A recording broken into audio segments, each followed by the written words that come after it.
Hey everyone, Sonar Wave back with another video review, and today it is the Velocitron Speedia 500 IDW inspired Blurr.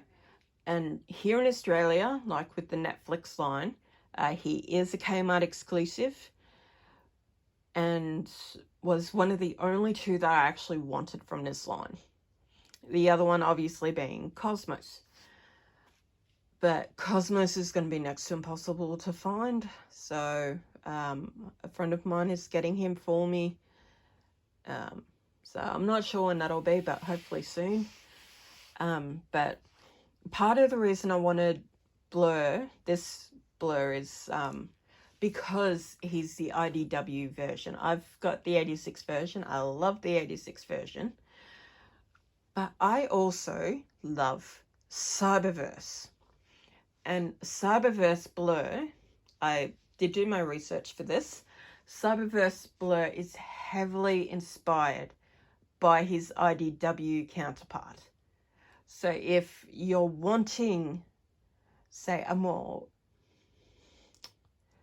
less kiddie version of Blurr, since all we got was this, the one-step changer, then I would recommend picking up the Speedia 500 Blurr, because he would definitely make an excellent upgrade to that version of Blurr.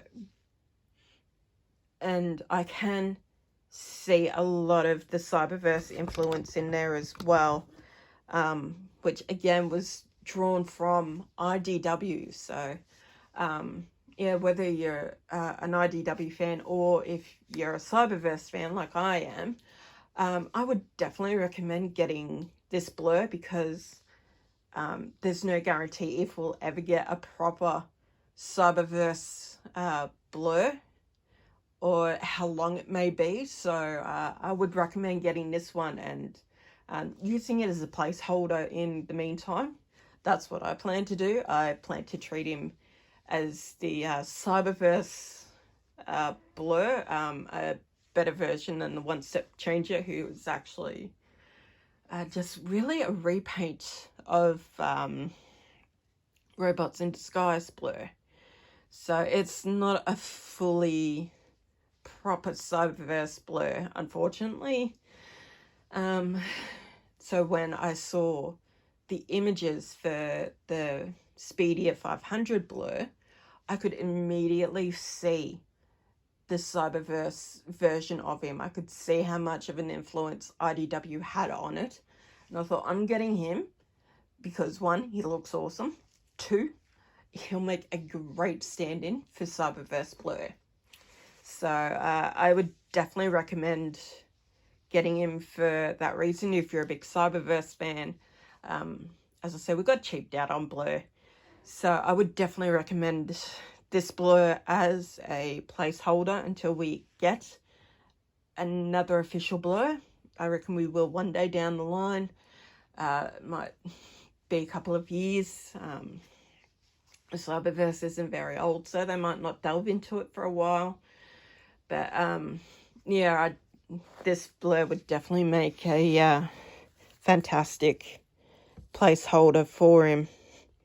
Like, you can definitely see, you can see where he would fit in with Cyberverse. And I'm so happy to be able to add him to my collection.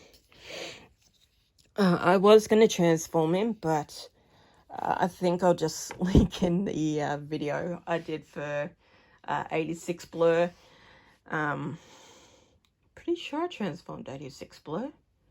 If I didn't, then I'll be sure to add in Optibotimus's video, because it's the same thing. In regards to transformation, there really isn't much of a difference. At least I didn't find any difference, so it'll pretty much be the same thing. It'll just be more down to memory, how good your memory is. So yeah, again, if you're an IDW fan, or if you're a big Cyberverse fan like I am, I definitely would get him as a placeholder for a proper Cyberverse Blurr, because he's infinitely better than the One Step Changer. For what it is, One Step Changer is great. It's, you know, great for kids, but as a proper representation of who Blurr is in Cyberverse, it is very lacking. This, however, brings to life Cyberverse Blurr. So that's my opinion, and that's it from me. So in the meantime, stay safe, take care, and remember to smile, because you are beautiful, you are unique, and you should own it. Take care of yourselves, guys.